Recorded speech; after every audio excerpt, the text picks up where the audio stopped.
cet exercice, on propose une application sur le théorème de Green-Riemann et sur le champ qui dérive d'un potentiel. La première question, donc on se donne un champ V égale moins Y sur x2 plus y2 selon I, plus x sur x2 plus y2 selon J. Donc nous avons un champ planaire. Calculer la circulation de ce champ le long du cercle de centre O et des rayons R. Un cercle, l'équation paramétrique d'un cercle de centre O et des rayons R est x égale R cosinus T, y égale R sinus T. Vous voyez très bien que x2 plus y2 égale R2. T varie entre 0 et 2π.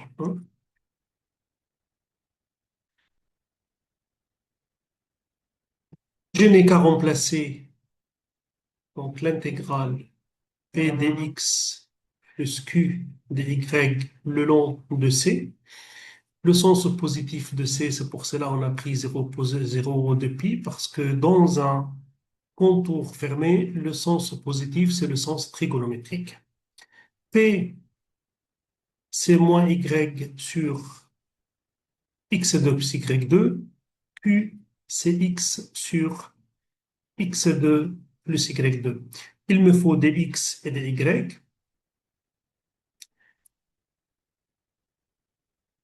Donc, dx, c'est moins r sinus t. Et dy, c'est r cosinus t. Cosinus t. Lorsque je suis sur le cercle, donc x c'est r cosinus t et y égale r sinus t. Donc lorsque je calcule x2 plus y2, ça va donner r2. Donc maintenant, je n'ai qu'à remplacer chaque terme par sa valeur.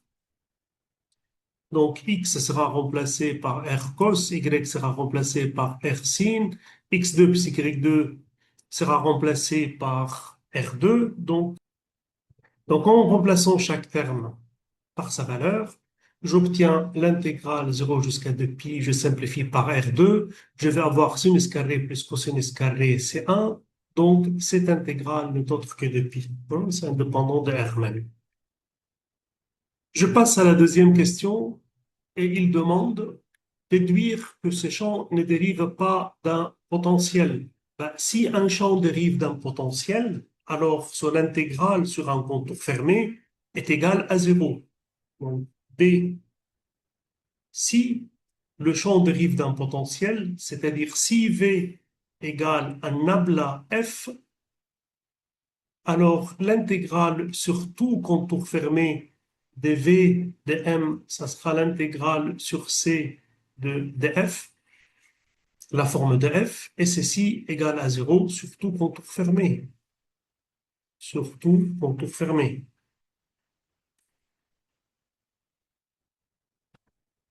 Comme notre intégrale sur un cercle qui a un contour fermé n'était pas nul, mais c'était plutôt de pi, alors obligatoirement, mon champ ne dérive pas d'un potentiel.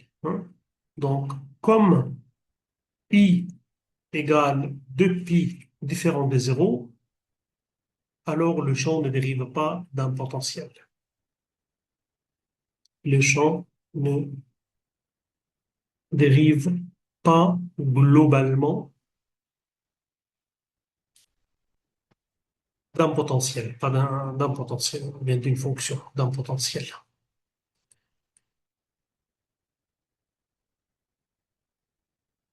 Voilà. C'est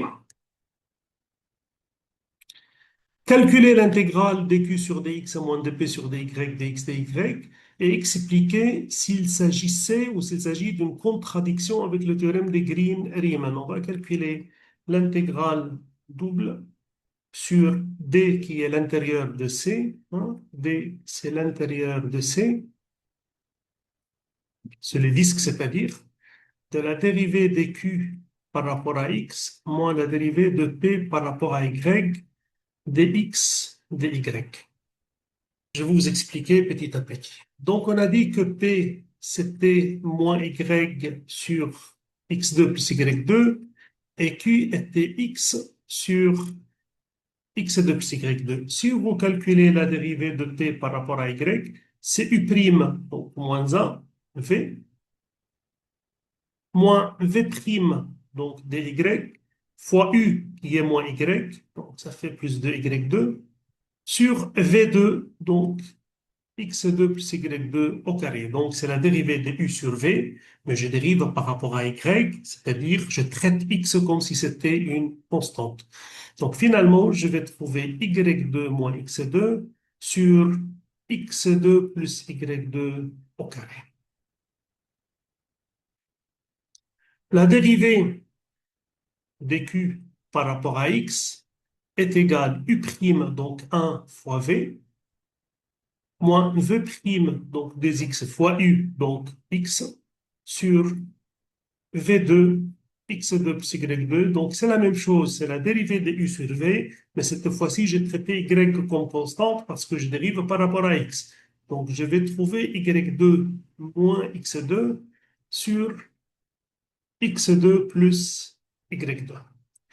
Donc, la différence, c'est 0. Ce qui fait que l'intégrale double sur d et dq sur dx moins 2p sur dy dx dy égale à 0. Et là, on voit que c'est différent que l'intégrale sur le contour p dx plus q dy, comme Green-Riemann nous disait. Mais est-ce que vraiment Green-Riemann nous disait ça? Voilà, que la différence entre un mathématicien et un amateur. Un mathématicien doit respecter les conditions. Parce que Green-Riemann, on dit qu'on avait cette égalité selon ces conditions, selon certaines conditions. Les conditions qu'ils avaient dit, c'est d'abord que le domaine est simplement connexe. La deuxième chose, c'est que le champ est de classe C1, donc V doit être C1 sur le disque, hein, sur l'intérieur du cercle et sur le cercle, hein, donc sur les disques fermés. Et le contour doit être aussi C1 par morceau. C'est aussi et C1 par morceau, ou même dérivable par morceau, ça suffit, hein, par morceau. Et ce n'est pas le cas ici, parce que vous avez V égale P qui était moins Y sur X2 plus Y2 selon I, plus X sur X2 plus Y2 selon J, et vous voyez bien que V n'est pas défini en haut, n'est pas défini en haut, qui est dans l'intérieur de C. Donc, V n'est pas C1 sur D union C. Ce qui fait que cette égalité n'est pas vraie. Le théorème de Green-Riemann n'est pas applicable. Et notre résultat n'est pas en contradiction. On a trouvé que l'intégrale sur le contour avait une valeur de pi et l'intégrale sur le domaine des dq sur dx et moins de p sur dy sur l'intérieur du contour était zéro. Donc, et ceci ne représente aucune contradiction.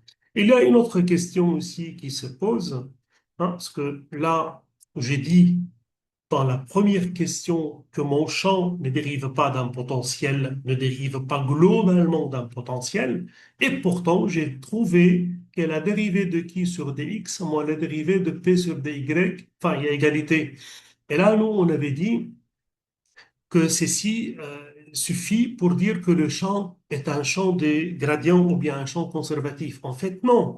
Parce que quand vous dites un champ conservatif, c'est que vous êtes en train de dire que V égale nabla F, où F est quoi? Est une fonction continuellement dérivable à l'intérieur de C, à l'intérieur de C, et ce n'est pas le cas. Donc c'est pour cela on dit qu'il n'est pas globalement potentiel, mais partiellement dérive d'un potentiel, parce qu'il n'est pas défini sur tout le domaine à l'intérieur de C. Le potentiel, si ça existe, il n'est pas défini ou bien de classe C1 à l'intérieur de C. Donc, il y a cette condition, hein, mais il faut ajouter aussi que V est C1 hein, à l'intérieur de C, pour dire qu'il est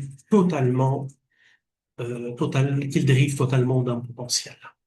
Donc voilà pour aujourd'hui. La prochaine fois, je ferai aussi un autre exercice sur Green-Riemann, sur le calcul d'air, mais aussi, il faudrait travailler aussi la dimension 3. Donc, je travaillerai aussi la dimension 3.